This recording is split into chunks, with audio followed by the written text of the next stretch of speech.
Radhe Radhe friends, कैसे हैं आप लोग। आई होप कि आप लोग बहुत ही अच्छे होंगे। स्वागत है आपका माँ वैष्णो बुटीक में। आज मैं आपको सिखाऊंगी कि ब्लाउज का फुल मेजरमेंट कैसे लिया जाता है। यदि आपका मेजरमेंट सही नहीं रहता है तो आपका ब्लाउज सही नहीं बनेगा, और आपने मेजरमेंट सही तरीके से लिया हुआ है तो आपका ब्लाउज एकदम सही रहेगा। ठीक है, ना तो आपका ढीला, टाइट या फिटिंग में कोई भी प्रॉब्लम नहीं आएगी। इसीलिए आपका ब्लाउज का सही तरीके से मेजरमेंट लेना बहुत ही ज़रूरी है। आज की वीडियो बहुत ही यूज़फुल होने वाली है, खास करके बिगनर के लिए, और यदि जो भी स्टिच करते हैं उनके लिए भी आज की वीडियो बहुत ही ज़्यादा यूज़फुल होने वाली है। तो वीडियो को इसकी बिल्कुल मत करिएगा, वीडियो को फुल देखिएगा, फुल वॉच कीजिएगा। इस वीडियो में मैंने आपको ब्लाउज का शोल्डर, चेस्ट, कमर, लेंथ का मेजरमेंट लेना स्टेप बाय स्टेप बताया है। मेरे पास यहाँ कस्टमर का मेन फैब्रिक प्रिंटेड फैब्रिक है ब्लाउज का, जिसका मुझे कटिंग करनी है ना। इसके लिए सबसे पहले मैंने कस्टमर का पुराना ब्लाउज लिया है। आपके पास पुराना ब्लाउज है तो आप उससे भी मेजरमेंट ले सकते हो। यदि आपके पास कस्टमर का पुराना ब्लाउज नहीं है, यदि कस्टमर आए तो आपका उनकी बॉडी से भी मेजरमेंट ले सकते हो। यहाँ पर आपको ब्लाउज से मेजरमेंट लेना सिखा रही हूँ, किस तरीके से आप ब्लाउज से मेजरमेंट ले सकते हो। ठीक है, सबसे पहले हम लेंथ लेंगे। लेंथ कितनी है, यहाँ पर आ रही है 14। यदि कटिंग में हम एक एक्स्ट्रा रखेंगे, यानी कि 15 इंच का रखेंगे।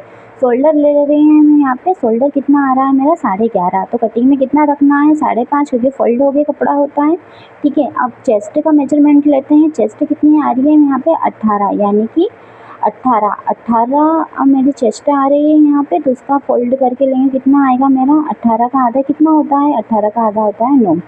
अब मैं कमर का मेजरमेंट लिया है। कमर का कितना आ रहा है, 16। 16 का आधा कितना होता है, 8।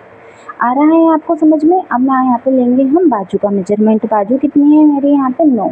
और यदि हम कटिंग करेंगे तो 1 इंच सभी में एक्स्ट्रा लेंगे। और अब मैंने यहाँ पे लिया है नेक का मेजरमेंट। नेक कितना रखना है, जैसा भी आपको कस्टमर ने बोला है, 6, 7, 8, 5.5, उसके अकॉर्डिंग आपको नेक रखनी है आगे का। ठीक है, आगे का जो गला है वहाँ रखना आएगा। अब लेंगे हम पीछे का गले का। पीछे का गला मेरा कितना आ रहा है, 8 इंच का। ठीक है, 8 इंच का मेरा गला आ रहा है। तो आप कितना रखोगे कटिंग में, कटिंग में रखोगे आप 9 इंच का, क्योंकि आधा ऊपर आ जाएगा तो आपका ब्लाउज बनने के बाद परफेक्ट 8 इंच का आ जाएगा। देखिए, मैं एक बार फिर से पीछे से मेजरमेंट लेती हूँ लेंथ का। तो लेंथ कितनी आ रही है यहाँ पर, 14। ठीक है, अब मैं पीछे से चेस्ट का मेजरमेंट ले रही हूँ। तो चेस्ट का कितना आ रहा है, 18। ठीक है, मैं एक बार इसलिए ले रही हूँ कि हम आगे पीछे का सेम आ रहा है या नहीं यहाँ चेक कर रहेंगे। अब हमने इसका ब्लाउज का परफेक्ट तरीके से मेजरमेंट ले लिया है। यदि आपने सही मेजरमेंट लिया है और ब्लाउज की आप सही तरीके से कटिंग करते हो तो बिल्कुल आपका परफेक्ट बनेगा, है ना। और यदि आपने ब्लाउज का सही मेजरमेंट नहीं लिया तो आपका ब्लाउज परफेक्ट कैसे बनेगा।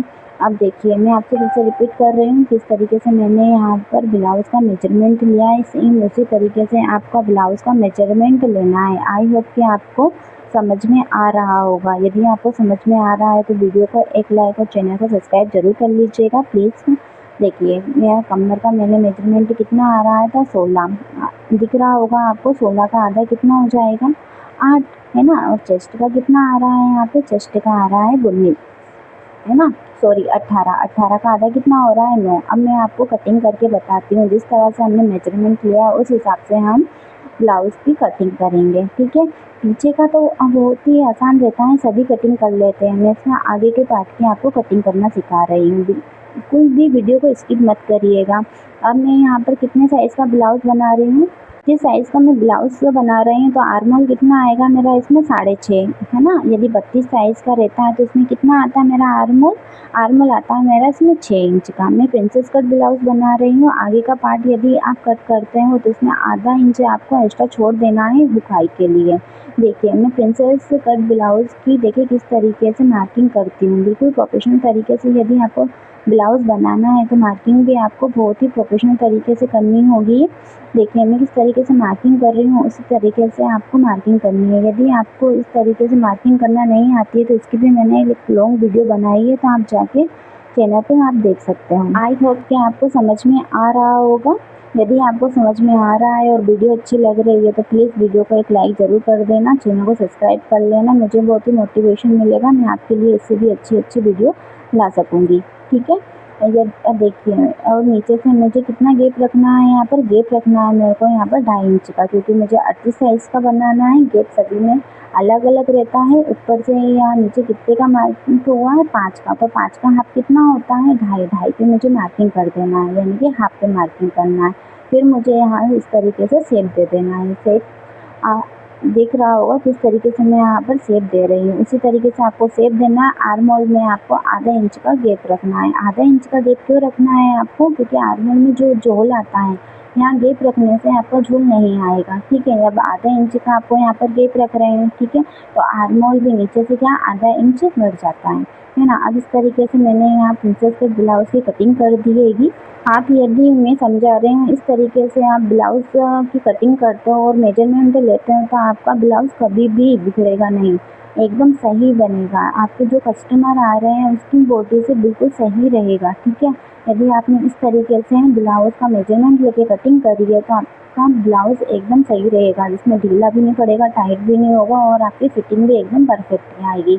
यहाँ मैं प्रिंटेड ब्लाउज़ है, यहाँ का प्रिंटेड ब्लाउज़ में क्या करते हैं, सबसे पहले हम अस्तर की कटिंग कर लेते हैं। कोई सा भी ब्लाउज़ में अस्तर की कटिंग करते हैं। अस्तर की कटिंग करने के बाद में मेन फैब्रिक की कटिंग हम बाद में करते हैं। इस तरीके से मुझे क्या करना है, अस्तर की कटिंग करने के बाद में मेन फैब्रिक को मैं ब्लाउज़ पे रखूँगी, फिर मेन फैब्रिक की कटिंग करूँगी, क्योंकि मुझे देखो प्रिंट इसमें किसी में कम रहता है, किसी में ज़्यादा रहता है, किसी सेट करना रहता है। सेट करने के अकॉर्डिंगली मुझे यहाँ की कटिंग करनी होगी।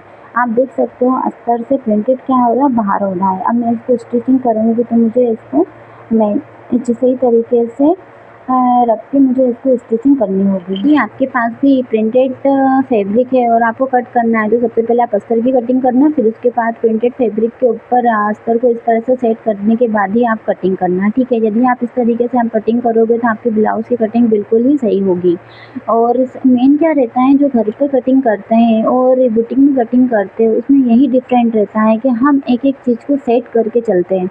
एक एक चीज़ बिल्कुल पॉइंट से पॉइंट को हम क्या करते हैं, इसमें सेट करके चलते हैं, जिससे हमारा ब्लाउज़ क्या रहता है, परफेक्ट आता है। आपने देखा होगा कि आर्म होल में बहुत से कस्टमर को क्या रहता है, झोल आ जाता है या अपन सिलाई करते हैं तो पर, लेकिन इस तरीके से आप कटिंग करोगे और इस तरीके से आप मेजरमेंट लोगे ब्लाउज़ का, तो आपका झोल तो बिल्कुल भी नहीं आएगा। यदि आपको मेजरमेंट लेना, ब्लाउज़ की कटिंग करना समझ में आ रहा है तो प्लीज़ वीडियो को एक लाइक ज़रूर कर देना और चैनल को सब्सक्राइब ज़रूर कर लेना। Thank you.